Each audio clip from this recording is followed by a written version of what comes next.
Coral के इस session के अंदर मैं आपको कॉरल के कुछ बेसिक टूल्स के मुतालिक डिस्कस करूंगा और हम बेसिकली स्टार्ट करते हैं कॉरल के सबसे पहले टूल रेक्टेंगल टूल को यूज़ करते हुए। रेक्टेंगल टूल पर जब हम माउस ओवर करेंगे तो इसमें हमें नज़र आएगा कि एक एरो स्मॉल सा बना हुआ है। इसका मतलब है कि इसके अंदर मज़ीद टूल्स मौजूद हैं। जब मैं इस पर क्लिक प्रेस करके रखूँगा तो इसके अंदर हमें रेक्टेंगल टूल, जिसकी शॉर्टकट है F6, हमें वो नज़र आएगी।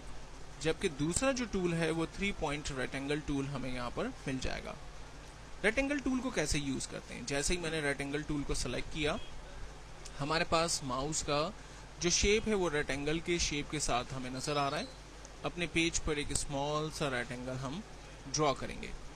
रेक्टेंगल ड्रॉ करने के बाद आप देख सकते हैं कि इसमें कुछ डॉट्स, एक वाइट रंग के डॉट नज़र आ रहे हैं जिनको हम नोट कहते हैं, जबकि ब्लैक रंग के कुछ और डॉट्स नज़र आ रहे हैं जो कि ऑब्जेक्ट को ट्रांसफॉर्म करने में हमारी मदद करेंगे। मिसाल के तौर पर हम इसकी साइज़ को कम और ज़्यादा करना चाहते हैं।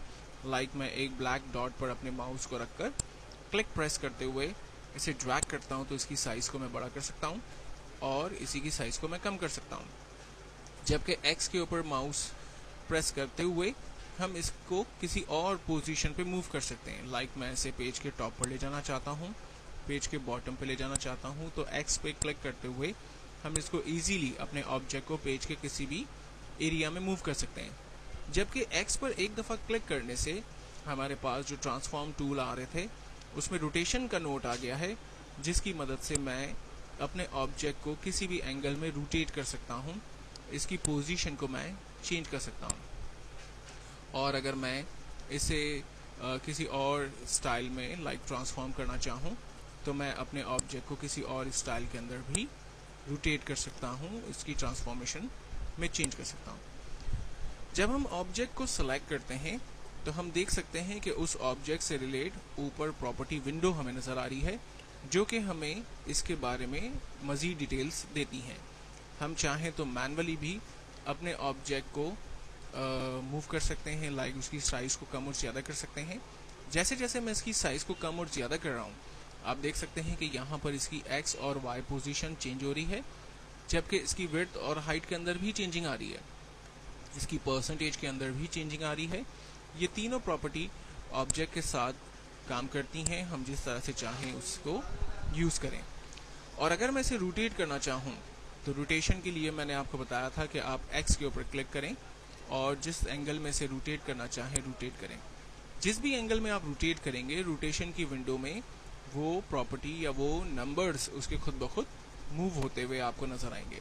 तो आप अगर चाहें तो माउस के ज़रिए काम करें या चाहें तो आप विदाउट माउस इस प्रॉपर्टी विंडो में दिए हुए नंबर्स को चेंज करें और अपनी मर्ज़ी के नंबर्स आप ऐड करके उसकी रोटेशंस या साइज़ को इंक्रीज़ और डिक्रीज़ कर सकते हैं।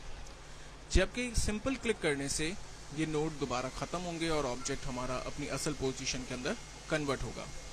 जब हम ऑब्जेक्ट को ड्रॉ करते हैं तो हम देख सकते हैं कि इस ऑब्जेक्ट के जो कॉर्नर्स हैं वो हमारे पास बिल्कुल स्ट्रेट बॉक्स की शक्ल में आ रहे हैं।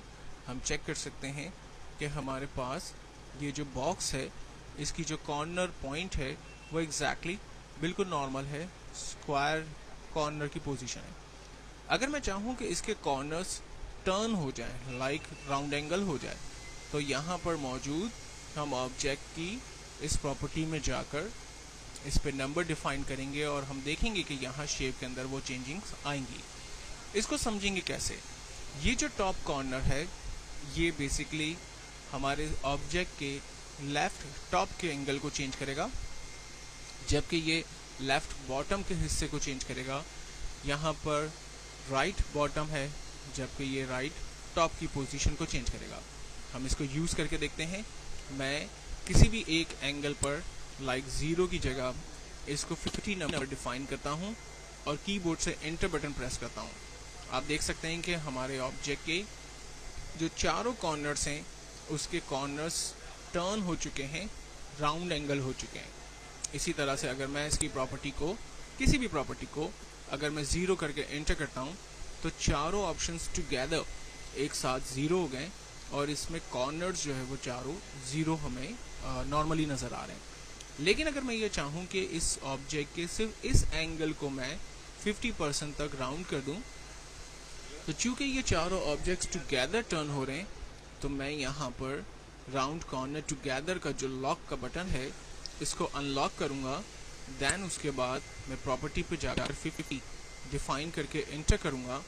जैसे ही इंटर प्रेस करूँगा आप देख सकते हैं कि इस ऑब्जेक्ट की सिर्फ यही जो प्रॉपर्टी है, यही जो एरिया है वो टर्न हुआ है।